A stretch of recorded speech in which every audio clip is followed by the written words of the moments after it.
किसान भाइयों सुप्रभात। आपके साथ मैं हूं रुमाना अलवी और देश के सबसे पसंदीदा कृषि कार्यक्रम अन्नदाता में आप सभी दर्शकों का स्वागत करती हूं।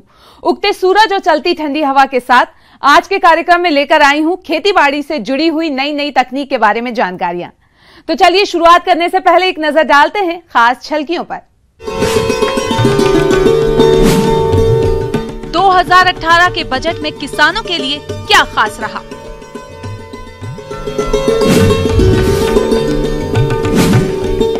केंचुआ खाद बनाने की तकनीक पर एक किसान का अनुभव। नेट लो टनल में नर्सरी पौध उगाने की तकनीक और इनके लाभ।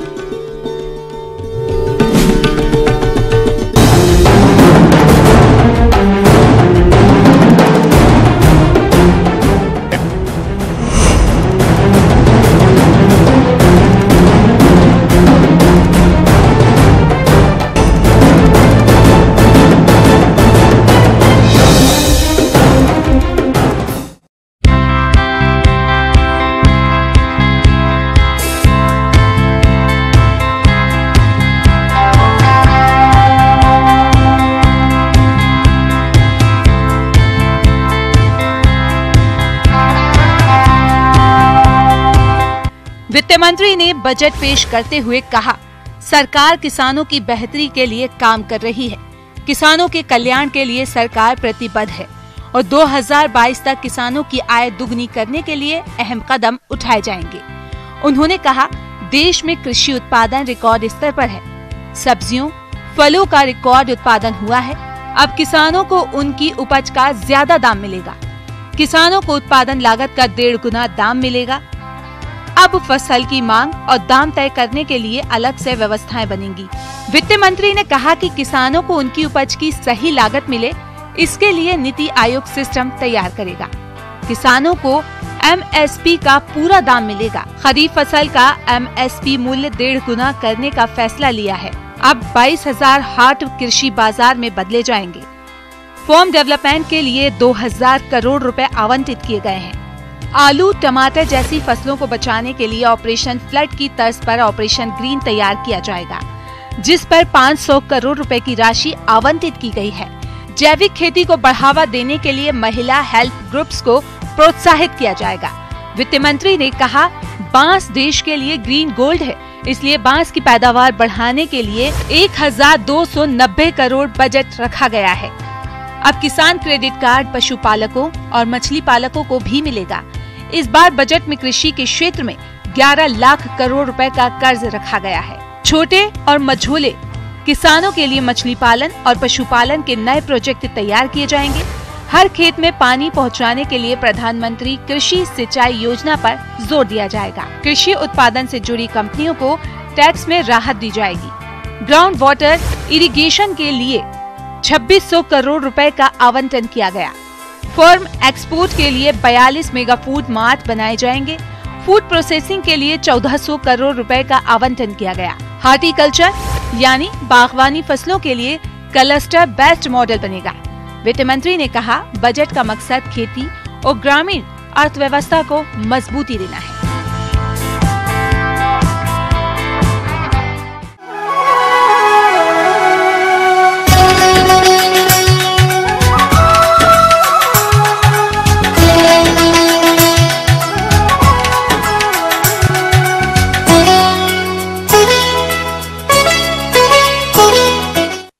हमारे जो किसान लहसुन की खेती कर रहे हैं, उनकी फसल में अभी कंदों की बढ़वार चल रही है और इस अवस्था पर फसल में खरपतवार नियंत्रण और सिंचाई का उचित प्रबंधन तो करना ही है, साथ ही फसल को हानि पहुंचाने वाले कीट रोगों का भी नियंत्रण करना जरूरी है, तभी फसल से अधिक उपज मिल पाएगी।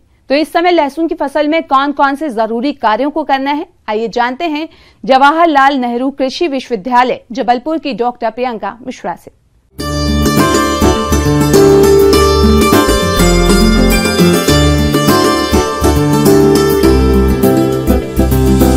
इस समय लहसुन की बढ़वार और उसमें कंद बनने की अवस्था चल रही है, तो इस समय हमें इसमें उचित देखरेख करने की आवश्यकता है। किसान भाइयों, लहसुन की फसल से अधिक उत्पादन प्राप्त करने के लिए खरपतवार नियंत्रण करते हुए सिंचाई और उर्वरक प्रबंधन कैसे करना है, आइए जान लेते हैं। जैसे आप लहसुन लगा चुके होंगे तो सबसे पहले हमें क्या करना है, उसकी निदाई गुड़ाई पर विशेष ध्यान देना है। निदाई गुड़ाई अभी हमें इस समय पर करने की इसलिए आवश्यकता है क्योंकि कंदों का हम उचित विकास करा सकें, पर निदाई गुड़ाई हमें कुशल श्रमिकों द्वारा ही करवाना है। यदि आप अकुशल श्रमिकों का या फिर घर में जो सदस्य हैं उनका उपयोग करके करवाते हैं तो कंद में यदि थोड़ी भी क्षति हुई तो इसमें कवक या फफूंद जैसी बीमारियां होकर इसको नष्ट कर देंगी और इसका खामियाजा आपको फसल के बेचने के समय भुगतना पड़ सकता है। तो सबसे पहले हमको ध्यान रखना है कि हमें निदाई गुड़ाई सही समय पर और कुशल श्रमिकों द्वारा करवाना है। दूसरी बात आती है हमारी निदाई गुड़ाई करने के बाद सिंचाई की। तो लहसुन में सिंचाई देखते हैं कि जैसे जैसे इसमें हमें मृदा में कमी दिखाई देगी नमी की, उस समय पर आपको उचित सिंचाई करने की आवश्यकता है। जनरली 15 से 20 दिन के अंतराल पर आप सिंचाई दे सकते हैं। इसके बाद हमारा तीसरा बिंदु है उर्वरक नियमन। तो लहसुन की आपने अनुशंसित मात्रा जो है वो आधार मात्रा आप पहले दे चुके होंगे। अब बात आती है पर्णीय छिड़काव की। तो लहसुन में पर्णीय छिड़काव का यह उपयुक्त समय है और लास्ट का जो डोज है, आप पत्तियों पर इसके लक्षण देखते हुए, जैसे मान लीजिए आपको हल्की पीली धारियां दिखाई दे रही हैं, तो मिक्स फर्टिलाइजर्स आपके पास में उपलब्ध हैं जिसमें 19-19-19 नाइट्रोजन, फास्फोरस, पोटास और सल्फर की कुछ मात्रा है, वह पर्णीय छिड़काव के रूप में अभी आप दे सकते हैं और उचित लाभ प्राप्त कर सकते हैं। किसान भाइयों, लहसुन की फसल को कीट और रोग भी नुकसान पहुंचाते हैं, तो आप इनकी पहचान कर नियंत्रण किस तरह से करें, आइए जानते हैं। तो सबसे पहले हम देखते हैं कि लहसुन में रोगों में सबसे मुख्य जो रोग है वो है स्टेमफिलियम झुलसा। इस स्टेमफिलियम झुलसा में पत्तियों पर पीले कलर की लंबी लंबी धारियां बनती हैं और यह धारियां जैसे ही अवस्था बढ़ती जाती है इन धारियों का साइज बढ़ता जाता है और किसान को अंत में इसका भुगतान करना पड़ता है। तो जैसे ही हमको शुरुआती अवस्था में लक्षण दिखाई दें तो हम डाइथान M45 की 30 से 45 ग्राम मात्रा को 10 लीटर पानी में मिलाकर शुरुआती अवस्था में ही छिड़काव कर लें तो हम इस व्याधि से रोकथाम कर सकते हैं। दूसरा है आपकी बैंगनी धब्बा। बैंगनी धब्बा में प्रारंभिक जो लक्षण होते हैं वो सफेद कलर के गोल गोल धब्बे बनना स्टार्ट होते हैं और इनका केंद्र बैंगनी रंग का होता है। तो हम जैसे ही शुरुआती अवस्था में यदि हमको पत्तियों पर गोल लक्षण दिखाई देंगे, उस समय पर शुरुआती अवस्था में ही यदि हम इसका निदान कर लें तो इस रोग से भी बचा जा सकता है। कीटों में सबसे मुख्य कीट है थ्रिप्स। थ्रिप्स लहसुन की हर एक अवस्था पर नुकसान करता है। इसके प्रौढ़ और वयस्क दोनों लहसुन को शुरू से लेके अंत तक हानि पहुंचाते हैं। थ्रिप्स जो हैं वो छोटे छोटे होते हैं और शुरू में यह वयस्क इस तरह से हानि करते हैं कि पत्तियों का रस चूसना स्टार्ट करते हैं और पत्तियों का रस चूसने से इनमें सफेद कलर के छोटे छोटे धब्बे बन जाते हैं। तो इनको कंट्रोल करने के लिए हम साइपरमेथ्रिन 1 ml मात्रा प्रति लीटर पानी के हिसाब से छिड़काव कर से बचाव कर सकते हैं। किसान भाइयों, मेरे द्वारा बताई गई छोटी छोटी पर महत्वपूर्ण जानकारी को यदि आप ध्यान में रखकर लहसुन की खेती करेंगे तो इससे आप उचित इजाफा ले सकते हैं और लहसुन को एक फायदे वाली फसल बनाकर आप कहीं ना कहीं धन अर्जित करके इस जानकारी का लाभ ले सकते हैं। धन्यवाद।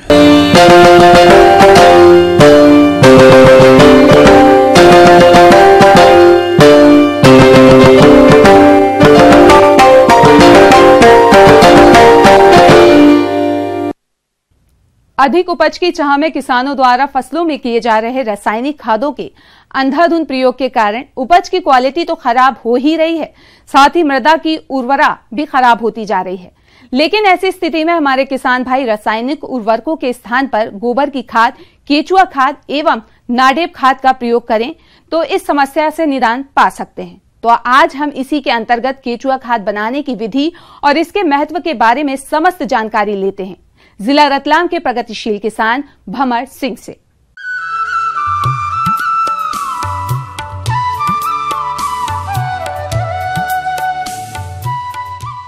पिछले लगभग 4-5 साल से जैविक खेती कर रहा हूँ। और जैविक खेती में सबसे बड़ी अहम चीज़ है खाद की। खाद की बात आती है तो हम रासायनिक खाद डालते हैं, उसको यदि हम छोड़ के अगर कोई खाद लेना चाहें तो या तो परंपरागत तरीके से जो गोबर की खाद है उससे भी अच्छी खाद मैंने केवीके से, हमारे एफटीसी से ट्रेनिंग लेके जैविक खाद के बारे में केंचुआ खाद जो है उसको बनाना सीखा। और उसके बाद फिर मैंने निर्णय लिया कि मैं खेत पे ही मेरे वर्मी कंपोस्ट का पूरा बेड बनाऊं, पूरे शेड, पक्का शेड बनवाया मैंने। उसके बाद उसमें ट्रेनिंग लेके शुरुआत करी। अब आपको इसके बारे में बताऊंगा। मैंने 10 बेड बनाए हैं, 3 फीट चौड़े, 15 फीट लंबे। उसमें लगभग 3 ट्रॉली खाद आपकी आ जाती है। किसान भाइयों, पहले जानते हैं केचुआ खाद किसे कहते हैं। केचुओं के द्वारा खरपतवार, मिट्टी व अन्य जैव विघटनशील व्यर्थ पदार्थों के भक्षण करने के बाद उत्सर्जन से प्राप्त खाद को वर्मी कंपोस्ट खाद कहते हैं और इस तरह से खाद बनाने को वर्मी कंपोस्टिंग कहते हैं। अब बात आती है किसान भाइयों, वर्मी कंपोस्ट खाद को अपने स्तर पर कैसे तैयार करें, इस बारे में जानते हैं। और उसकी सारी प्रोसेस के बारे में मैं शॉर्ट में बताना चाहूँगा। नीचे हम डालेंगे थोड़ा सा हार्ड मटेरियल, यानी कि अपना जो भी मोटी चीजें रहती हैं, गूरा, कचरा, कुटरा, ये उसमें नीचे की परत में डालते चलेंगे। फिर ऊपर गोबर की जो परत है, गोबर लगभग 6-7 दिन पुराना चलेगा, ताजा गोबर केंचुओं को मार सकता है। उसके बाद गोबर की परत 1.5 फीट, 2 फीट, 3 फीट अधिकतम उससे ऊपर नहीं होनी चाहिए, क्योंकि ज्यादा वेट से और हीट से केंचुए मर सकते हैं। फिर हम उस पर टाट डाल के, फटे पुराने जो भी बोरे हैं उस पर डाल के रेगुलर उस पर पानी छिटकते चले आएंगे। अब एक बात यहाँ बताना चाहूंगा मैं, 1 वर्ग मीटर में लगभग 1 किलो केंचुए की जरूरत रहती है शुरुआत में आपको। उसमें जो फिर बढ़ते चले जाएंगे वो बाद में, जैसे जैसे केंचुए बढ़ते चले जाएंगे खाद बनाने की प्रक्रिया भी बढ़ती चली जाएगी। केंचुओं का चयन। वर्मी कंपोस्टिंग में केंचुओं की उन प्रजातियों का चयन किया जाता है जिनमें प्रजनन व वृद्धि दर तीव्र होती है, बदलते मौसम में तापमान के उतार चढ़ाव को सहने की क्षमता हो और कार्बनिक पदार्थों को शीघ्रता से कंपोस्ट में परिवर्तन करने की क्षमता हो, उन्हीं केंचुओं की प्रजातियों का चयन करना चाहिए। केंचुओं की उन्नत प्रजातियां इस प्रकार से है: आइसीनिया फोटिया, यूडिलिस यूजेनी तथा पेरियोनिक्स एस्केवेट्स वर्मी कंपोस्टिंग के लिए उपयोगी पाए गए हैं। उसके बाद पानी का स्प्रे की जहाँ तक बात है, उसमें नमी बनाए रखनी है। नमी का स्तर लगभग उसमें 35% है, और आप 35% देखेंगे तो उसको मुट्ठी में लेके खाद को हल्के से दबाएंगे। आपके मुट्ठी में से 1 आध बूंद अगर पानी निकल जाए, लगभग उसमें 35% नमी है। ये मेंटेन सारा अपने को सही साट रखना है। यदि कम नमी रहेगी तो भी केंचुओं को नुकसान हो जाएगा, ज्यादा अगर गीला कर देंगे तो भी केंचुए उसमें मर सकते हैं। ये लगभग मेंटेन सारा रखना है। टेम्परेचर की बात आती है तो ये मैंने आइसीनिया फेटिंडा करके प्रजाति जो डाली है केंचुए की, वो टेम्परेचर कम से कम 7-8 डिग्री तक और लगभग 42 डिग्री तक भी वो सहन कर सकते हैं। जब केंचुए खाद कब कैसे बनती है, ये इसके बारे में बताऊंगा। केंचुआ ये इस गोबर को खाता है और निकालते हैं, यानी कि केंचुआ का मल है। इसके अंदर जो शरीर में जो पाचन क्रिया चलती है केंचुए की, वो उसके मल के रूप में बाहर निकलता है। वो सबसे एकदम सर्वोत्तम खाद रहता है। 1 किलो केंचुआ डालेंगे तो शुरुआत में आपको 3 महीने में लगभग खाद बनाना शुरू हो जाएगा। वो शुरुआत तो केंचुआ डालते ही खाता शुरू हो जाएगा। फिर धीरे धीरे जब आपने को देखेंगे, टाट हटाएंगे ऊपर से, तो एक चाय की पत्ती के समान खाद आपको बुरी दिखने लगेगी। उसको हम फिर 1 हफ्ता पानी देना बंद कर देंगे। पानी कम कर देंगे तो केंचुए सूखे छोड़ के नीचे गीले स्थान पे चले जाएंगे। ऊपर की परत 2-3 इंच जो भी मोटी रहेगी वो अपन हाथ से उतार लेंगे। फिर उसको टाट ढक के पानी डाल देंगे। ये प्रक्रिया चलती रहेगी। जब आपका बेड खाली हो जाएगा, लगभग खाली होने को आएगा, सारे केंचुए एक जगह इकट्ठे हो जाएंगे और थोड़ा सा खाद बच जाएगा। फिर क्या करेंगे हम, डायरेक्टली जो गोबर रहता है अपना महीना 15 दिन पुराना जो गूड़े का ढेर रहता है, उसमें भी टेम्परेचर रहता है, उसको सीधा ही नहीं डालना है उसके ऊपर। उस केंचुए का बेड को एक तरफ से हटा के फिर एक दूसरी तरफ उसमें गोबर डालना है। उस गोबर में भी गर्मी रहेगी। फिर उसको 1-2 दिन पानी डालेंगे। जैसे ही गोबर का टेम्परेचर कम होगा, केंचुए सतही इसमें धीरे धीरे आ जाएंगे। फिर आप पूरा बेड ऊपर से गोबर से भरते हैं। ये सारी प्रक्रिया चलती रहेगी, केंचुआ खाद आपका बनता रहेगा। इसमें कोई दिक्कत नहीं है और ना ही कोई विशेष ज्यादा मजदूरी। केंचुआ खाद के फायदे के बारे में आपको मैं बताऊंगा। सबसे बड़ा तो फायदा है कि अपना खाद घर पे ही बन जाएगा, और जो अपन पशुपालन करते हैं गोबर निकलता है, हम पुराने तरीके से उसको गूरे में डाल के उसको अधगला सड़ा गला खेत में डालते हैं। उससे एक तो फंगस ज्यादा लगती है, दीमक का प्रकोप भी ज्यादा होता है, और इससे जो अगर हम उन गोबर से हम केंचुआ खाद यदि बनाएंगे, आपकी एनपीके वगैरह में इसमें माइक्रोन्यूट्रन कम ज्यादा है, उसमें सारे 16 पोषक तत्व संतुलित मात्रा में मौजूद हैं। अब आपको इसके अतिरिक्त कोई खाद डालने की आवश्यकता नहीं रहेगी। उसको डालने से फायदे ये है कि पानी कम लगेगा, आपको जमीन में पौली आ जाएगी। उसके बाद इसके जो रासायनिक डालते हैं उसके दूसरे दुष्परिणाम ये है कि कीट ज्यादा लगते हैं आपके खेतों में, वो कीट के रोग प्रकोप भी कम हो जाएंगे, उसमें खाद की जो लागत है वो भी कम हो जाएगी, रासायनिक छिड़काव भी कम हो जाएंगे, और जो उत्पादन मिलता है अपने को वो ये कहूंगा कि पूरी तरह से जैविक रहता है, क्योंकि उसको हम खुद खाएंगे या बाजार में भी बेचेंगे तो भी अपने को अच्छे दाम मिलेंगे।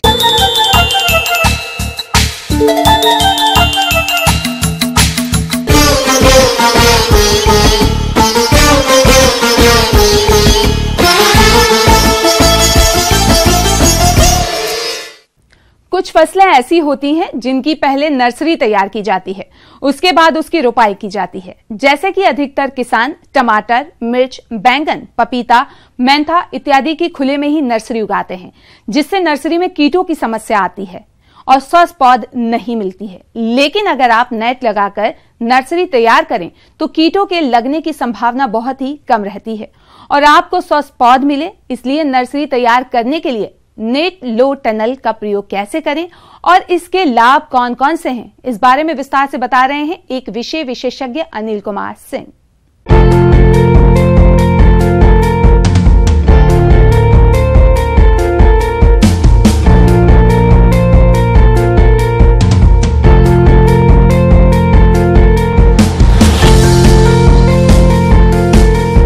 किसान भाइयों, लो टनल पॉली हाउस जैसा कि इसके अंग्रेजी नाम से परिलक्षित है, अगर आप इसको हिंदी में परिवर्तित करें, लो नीचे, टनल मतलब सुरंग और पॉली हाउस मतलब नीची सुरंग जैसे पॉली हाउस का जो आशय है, तो ऐसा ही आशय है। ये क्यारियों के ऊपर लगा करके इससे बेहन उत्पादन सुरक्षित रूप से, संरक्षित रूप से बेहन उत्पादन का कार्य किसान भाइयों के लिए बहुत ही उपयोगी है।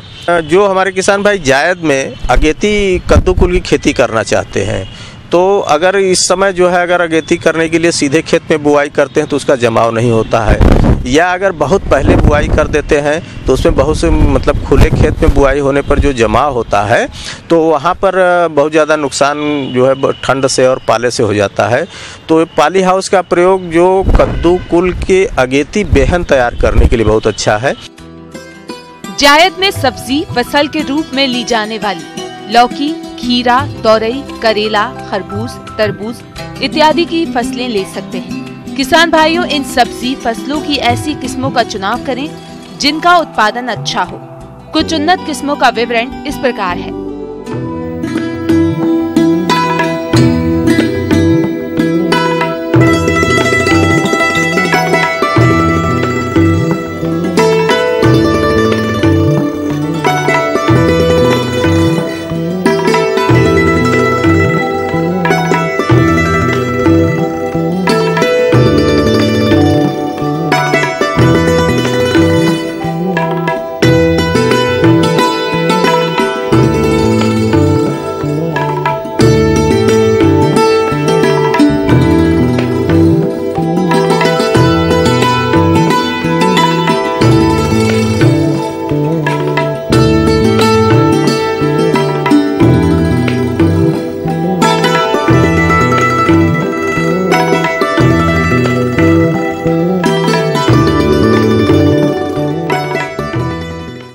तो इसके लिए तरीका यह है कि हम एक क्यारी जिसमें कि हम छोटे छोटे पॉलीथीन बैग में, छिद्रयुक्त पॉलीथीन बैग में गोबर खाद और मिट्टी से मिश्रण बना करके उसको भर दें और तथा उसमें कद्दू कुल के बीज जैसे लौकी है या करेला है या नेनुआ है, इसकी बुआई हम उसके भीतर कर दें और बुआई करने के बाद उसको क्यारी में हम एक बराबर करके हम रख दें और उसके बाद जो है इसकी सिंचाई करके और इसके ऊपर हम लो टनल पॉली हाउस का प्रयोग कर दें और उसको पूरा जाली लगाने के बाद इसके ऊपर पॉलीशीट हम लगा दें।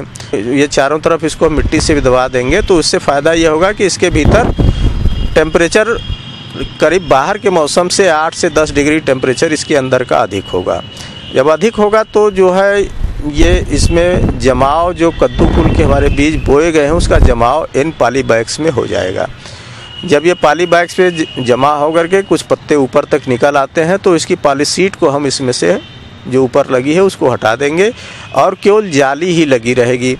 अब इसको हम ऊपर से हजारे से सिंचाई इसकी करते रहेंगे और जब हमारे पौधे 4 से लेकर 5 पत्ती तक के हो जाते हैं और जनवरी के बाद फिर पाला पड़ने की कोई संभावना है, बहुत अधिक ठंड होने की कोई संभावना नहीं रहती है, तो उस समय हम अपने खेतों की तैयारी करा करके और फिर इसकी इन थैलों से पौधे को पहले काट करके पौधे समेत निकाल करके और निर्धारित दूरी पर हम अपने खेत में इसकी रोपाई कर सकते हैं। इसकी रोपाई करने के पहले एक सावधानी यह रखनी है कि जिस समय हमको इस पॉली सीट को हटाना है उसके पहले इसकी 2-4 दिन पूर्व इसकी सिंचाई बंद कर देंगे और फिर धीरे धीरे इसकी पॉली सीट हटा करके और 1-2 दिन हम अपने खेत में रखने के बाद इसको फिर हम इसकी रोपाई कर देंगे।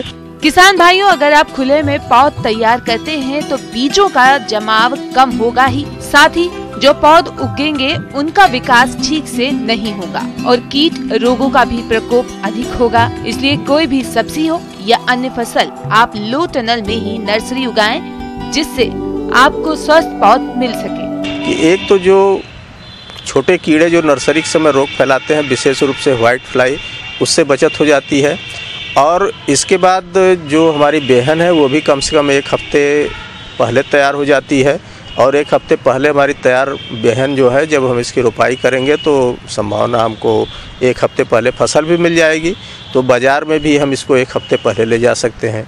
दूसरा फ़ायदा इससे ये होगा कि जो बेहन है हमारी वो रोग रहित तैयार होगी और रोग रहित बेहन तैयार होगी तो इसमें हमको दवा इत्यादि का भी प्रबंध कम करना होगा और जो है हमारा उत्पादन भी अच्छा मिलेगा और इसकी जो है हम रोपाई करेंगे, इससे हमको स्वस्थ पौधे हमारे खेत में जाएंगे।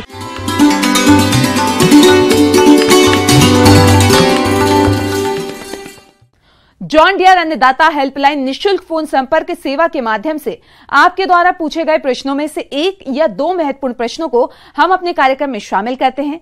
इसी के तहत आज का चयनित प्रश्न और उसका जवाब इस प्रकार है। अन्नदाता निशुल्क फोन संपर्क सेवा के माध्यम से पूछे गए प्रश्नों में से आज हमने जिस प्रश्न को कार्यक्रम में शामिल किया है उससे पूछा है ग्राम सुहागी, जिला जबलपुर के कृषक हरदीप सिंह ने। यह मटर की फसल में लगने वाले कीट एवं रोगों के नियंत्रण के बारे में जानकारी चाहते हैं। तो हरदीप सिंह जी, आपकी जानकारी हेतु प्रस्तुत है कार्यक्रम का यह अंश। आज हम लोग मटर की खेती और उसके रोग और उसके कीटाणु के बारे में बात करें। जो रोग बादल आए हैं आप देखेंगे उसमें काफ़ी बीमारी फैल रही है। छाछे रोग जो बोलते पत्ते के ऊपर सफ़ेद रंग का परत बीत जाता दिखने लगता है, उसका आप देख सकते हैं, इसका काफ़ी प्रकोप दिख रहा है। तो इससे आपके फल बनने के हैं वो भी आपको उससे प्रभावित होते हैं। किसान भाइयों, अभी आपने जाना इस रोग की पहचान के बारे में, अब आइए जानते हैं इस रोग के नियंत्रण के बारे में।